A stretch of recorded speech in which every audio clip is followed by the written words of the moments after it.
So good, so good, so good.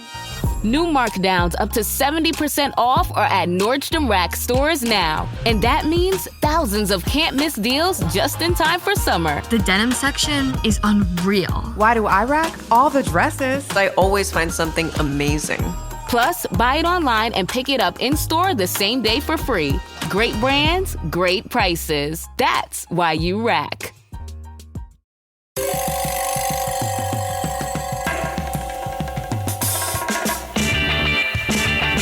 This is Cop Talk, talking crime, cases, and backing the blue. Now, here are your hosts, Ed Mamet and Kevin Schroeder. Hello, everyone, and welcome to Cop Talk. My name is Kevin Schroeder, retired NYPD detective. I'm here with my co-host, retired Captain Ed Mamet from NYPD. Good afternoon, everyone. This is Ed Mamet with Kevin. So today we're going to be speaking about 9/11. Never forget. Unfortunately, too many people have forgot what happened that day, September 11th of 2001. And I'd like to ask you, Captain, do you remember that day? What were you doing on that day? Were you working that day? Were you off duty? Were you retired? What were you doing? I remember it very well. I was retired about a year and a half, and it was primary day, and I was at my primary day location, and I remember that I had a problem with the ballot, and they had given me a special ballot, an affidavit, so I could do over whatever was going on. And then I heard the police radio, some frantic messages coming over the radio that was carried by the police officer assigned to the poll. And it sounded to me like a typical, like a cop in trouble or a shooting. So I said, oh, it's one of these incidents, maybe like a 1013, assist patrolman. But when I walked out of the polling place, I heard people talking about the plane hitting a building, and I had no idea what they were talking about. So I turned around. I was about a mile from the scene, and I see the smoke from the collision. So I go up to my apartment, I turn on the TV, and then I saw what was going on. Next day, I volunteered, and I spent 3 weeks down there as a volunteer working with the Tribeca Grill. The owner of the Tribeca Grill is a good friend of mine, and we got involved in feeding the people down at the pile who were eating ham sandwiches. We got them quality food, so I became a restaurateur for 3 weeks. My day was similar but different in many ways. I was actually still active. I was assigned to the Midtown North Detective Squad, and I was actually RDO, which means regular day off. And that day was primary day. And I was actually working on one of the campaigns, volunteering, of course. And then, of course, as I was on my way home at around 8:30 in the morning, and then that's when we heard the news, I got a phone call actually from my mother telling me that a plane hit the World Trade Center. And not that I'm any expert by no means, but I personally just had this weird feeling that it really wasn't just an accident, So anyway, I got home, and of course, obviously, everyone was getting called into work. Law enforcement personnel, first responders, we don't have to be told to come back into work. We're coming back, no matter whether you want us or not, we're coming in. But as I'm on my way home, upstate, I got home. My wife's also a first responder. She's a nurse. And I want to make sure, we just had a newborn. I want to make sure she was okay with the family. And then I went right back in about an hour and a half later and got to the precinct. And they told us, again, no one really knew what was going on at the time. And they told us to put on the uniform, and they assigned all detectives to all the hospitals, just in case anyone was coming in, make sure they're not, registered as a missing person. We could identify everyone coming in. And they had us doing 12-hour tours. And when our tour would finish, we'd actually, on our own time, go down to the pile to see what's going on and help out as any way, anyhow we can. And then, of course, months later, when they brought everything out to Fresh Kill out in Staten Island, they had all the detectives. They made a crime scene. So they had only detectives assigned out there. And, of course, sergeants and lieutenants and captains as well. And I spent at least 2 days a week out there, 12 hours a day, going right all through, sifting all through the rubble and just trying to find any type of anything to give closure to a family, whether it was a hairbrush with hair fibers or whatever it may have been. And that's what we were doing out there for months and months after 9/11. And in between there, I won't go into it now, but I also caught a homicide. So as we were working, Midtown North Squad was working a homicide as well as going out to Fresh Kill. It was just craziness, but that's what we do. It's what we do best. That's our job. And you don't think about anything at all, at that time.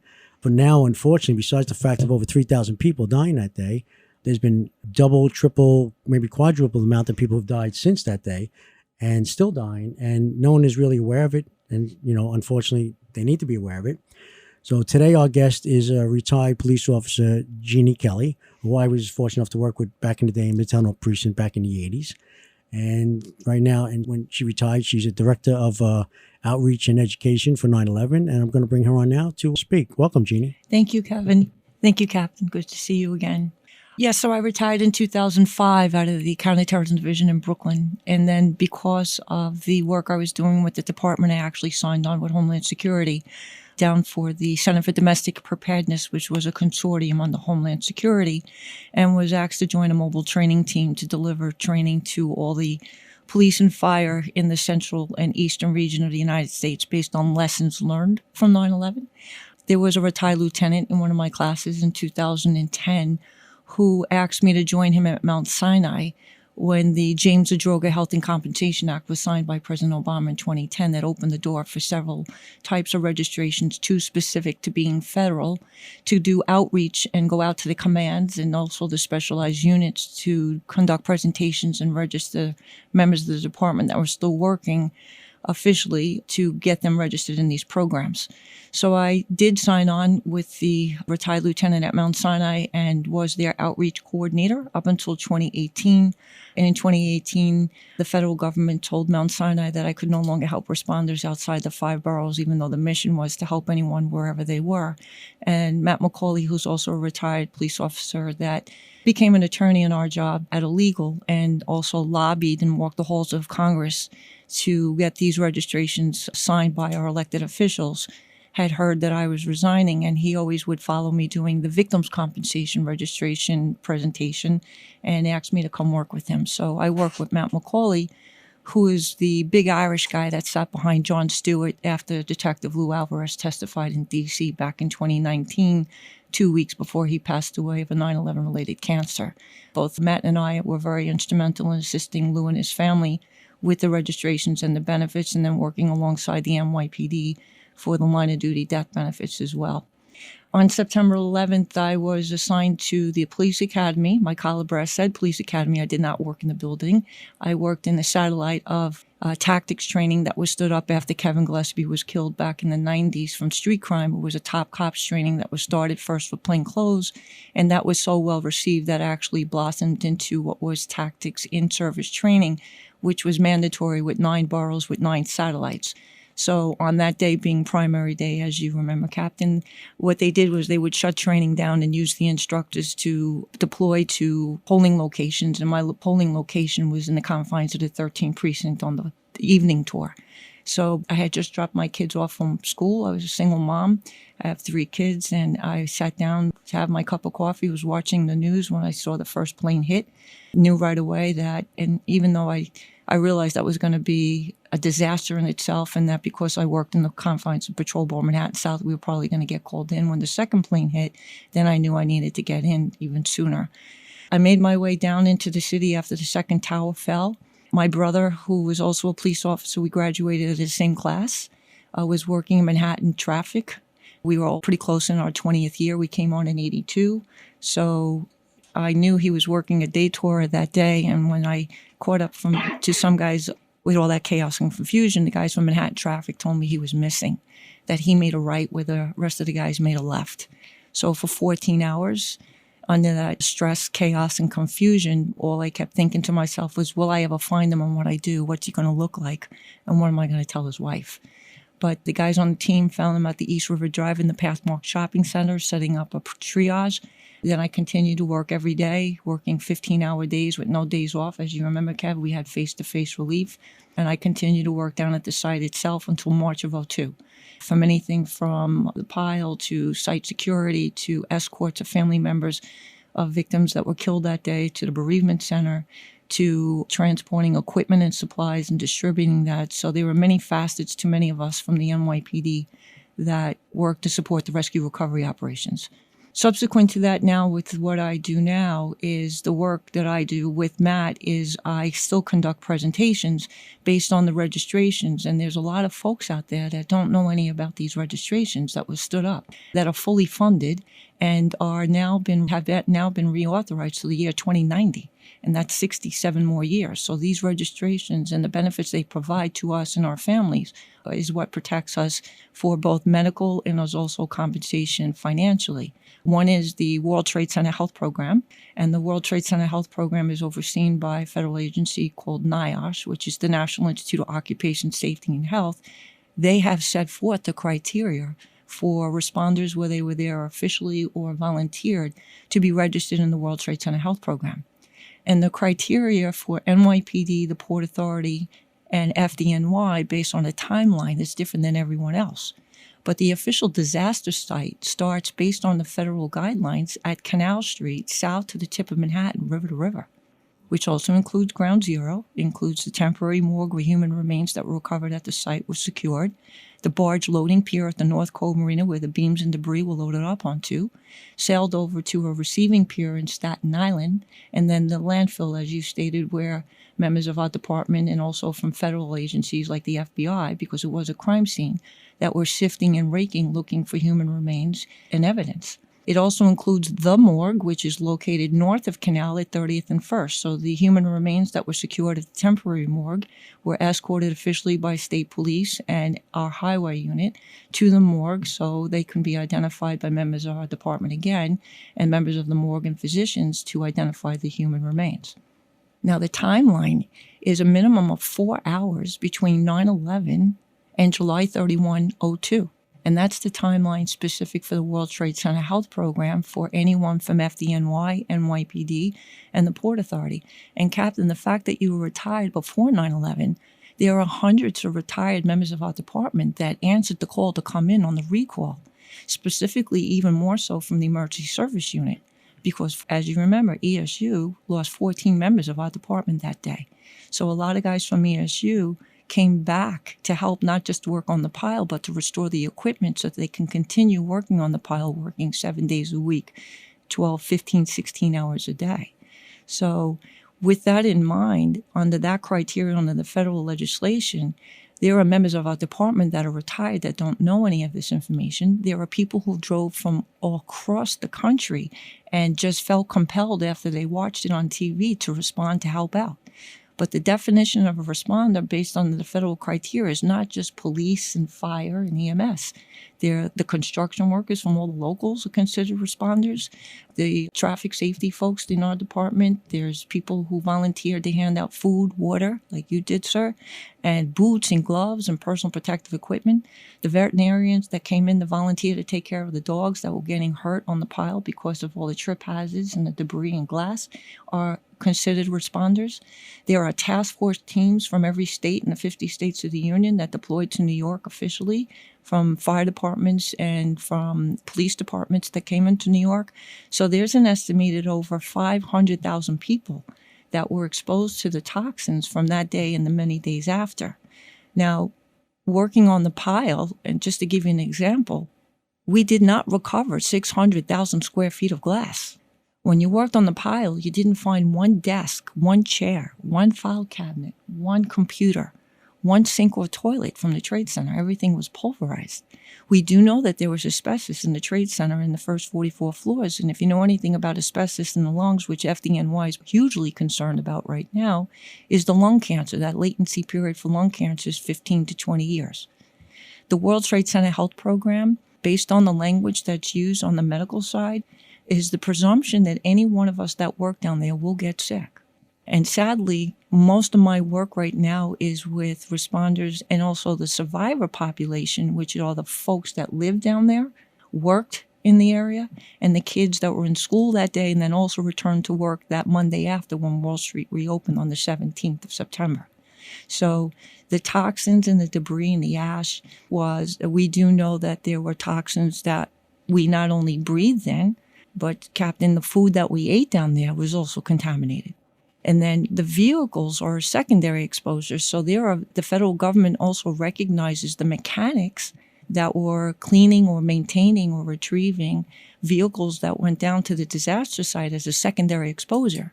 What does that mean? That means that I have 2 mechanics from up in Albany with the state police that were just maintaining state police vehicles that were doing the traffic post in the disaster site and never stepped foot in Manhattan, that died of cancer, that were eligible for these registrations. Mic check, 1, 2. Are we recording? Hi, I'm Michelle Bernstein, an award-winning chef, restaurateur, and mom. I have a lot on my plate, including my psoriatic arthritis symptoms. That's why I was prescribed Cosentyx. It helps me move better. Cosentyx secukinumab is prescribed for people 2 years of age and older with active psoriatic arthritis. Don't use if you're allergic to Cosentyx. Before starting, get checked for tuberculosis. An increased risk of infections and lowered ability to fight them may occur, like tuberculosis or other serious bacterial, fungal, or viral infections. Some were fatal. Tell your doctor if you have an infection or symptoms like fevers, sweats, chills, muscle aches, or cough, had a vaccine or plan to, or if inflammatory bowel disease symptoms develop or worsen. Serious allergic reactions and severe eczema-like skin reactions may occur. Learn more at 1-844-COSENTYX or Cosentyx.com. Ask your rheumatologist about Cosentyx.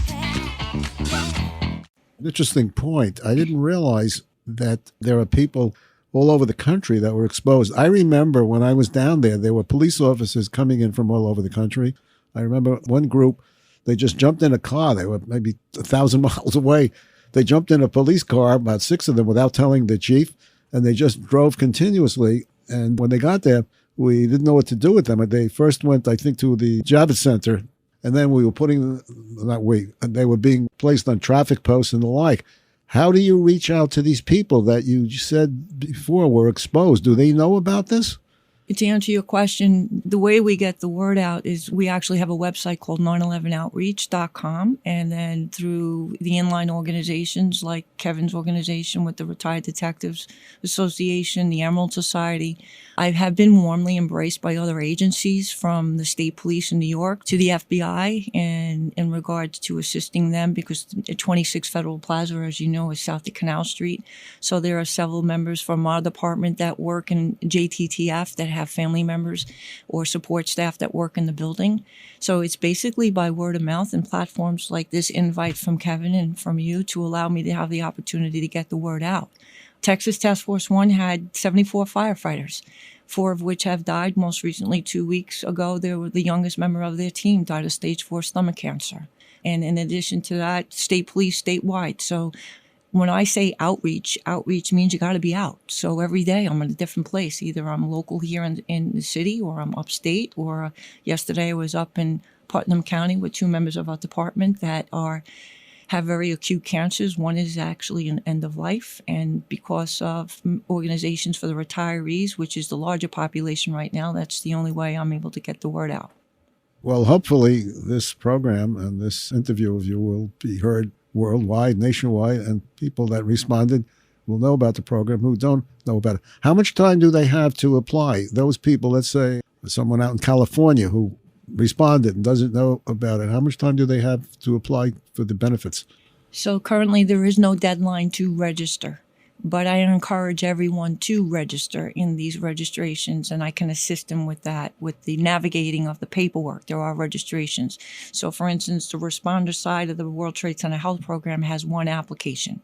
The survivors has a different application, and there's criteria affiliated to that, meaning they have to have some sort of supporting documentation from their agency or jurisdiction, or they can have a third-party letter, someone that knows they were there. This is not an adversarial process. They're not looking for a loophole to get people enrolled in the program. The outreach is that they want folks to be into the World Trade Center Health Program. From the responder side, you don't even have to have illnesses. So when I first started doing the outreach to guys on the job, there's this philosophical sense that they feel like they're taking away from other guys that are sick, or they have their own medical insurance, or they run 5 miles a day and they feel fine, and they don't understand that the registrations protect them and their families. In addition to illnesses that we're seeing, and a lot of folks don't understand the language, is the presumption that any one of us that were there will have illnesses that are caused by or exacerbated by that exposure. So I'm talking anything from the runny nose, the stuffy nose, sinus infections, sinus headaches, chronic laryngitis. That's all upper respiratory. Then they go into the lungs, which is anything on the lower respiratory, asthma, reactive airway disease, chronic obstructive pulmonary disease, sarcoidosis, which is a unique illness of the lungs, is also what they say a covered condition. And then going into the cancers. Right now, the number one cancer in the 9/11 population is skin cancer, the most exposed. So when we all went home that day, nobody told us take a cold shower, because that would be what we call technical decon. So you close the pores so you don't absorb any of that bad stuff. But skin cancer right now is the number one cancer in the 9/11 population, followed by the number two, which is prostate cancer. So I had members of the department from the 9/11 recruit class that got signed on in July of '01, that when Chief Delatorre of the Academy shut training down, they were deployed down to the site up until October 6th when they went back into the recruit school. And I have several of them with stage 3 prostate cancer at the age of 42, 43, 44 years old. That's medically and scientifically unheard of. So every cancer that you can imagine based on that is diagnosed, or if you know anyone that died of cancer and they were there, we need to contact the families, or the families need to contact me and or Matt, and together we can connect the dots to make sure that the benefits are in place. So, and when I say that these are medical conditions caused by, the number 2 medical condition is heartburn, acid reflux, GERD. So a lot of guys in our job are popping Tums like candy, not knowing that these are conditions that manifest and get worse over time. Jeannie, how many people have registered? So right now with the World Trade Center Health Program, now this is combined. It's not separated between survivor and responder. We're over 125,000 people in the World Trade Center Health Program. So I have about 400,000 more people to find, estimated, nationwide, to get them registered in the World Trade Center Health Program.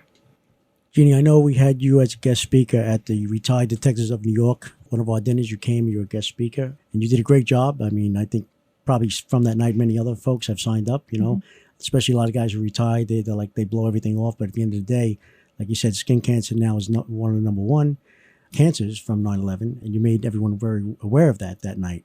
For our listeners out there, especially our first responders or anyone who, like you said, from throughout the country who volunteered to come and help in 9/11, what advice do you have for them how could they reach you? What advice do you have for them in regards to registering, something maybe they knew nothing about until maybe they heard you today on our So if show? you go to our website, 911outreach.com, my contact information is there as well as Matt's.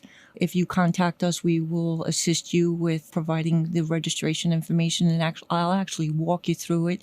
I do home visits for guys that are sick. I don't just go out and conduct presentations. If I do conduct a presentation, I'm invited in, either in a large venue with an organization or a task force, if you will. I will conduct a presentation, bring the paperwork, and actually sit down and do the applications, help them assist with the language required for their registration for the supporting documentation, fax it to the federal government, follow up with them to make sure it's been received, follow them along the way that they're registered, and actually assist with their registration for their monitoring appointment. I'm going to ask you an interesting question. Yes. Since you were there, are you in the program yourself? I've been in the program since 2011 when it first started, Captain. Yeah. Yes, I have. Yeah, and I go every year for my annual screening. And let's talk about that. So being that you don't have to have illnesses to be in the program, it's a monitoring program. So they provide free monitoring of a blood draw, a urine analysis, a chest x-ray, and a pulmonary function breathing test.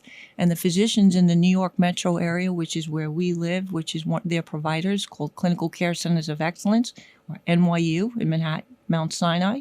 Queens is Northwell Health. I'm in the program in Long Island, which has a facility in Mineola with Winthrop University. Suffolk is in Comac. It's their satellite, which is affiliated with Stony Brook. And on the other side of the river, for our counterparts on the Jersey side, there's Rutgers University.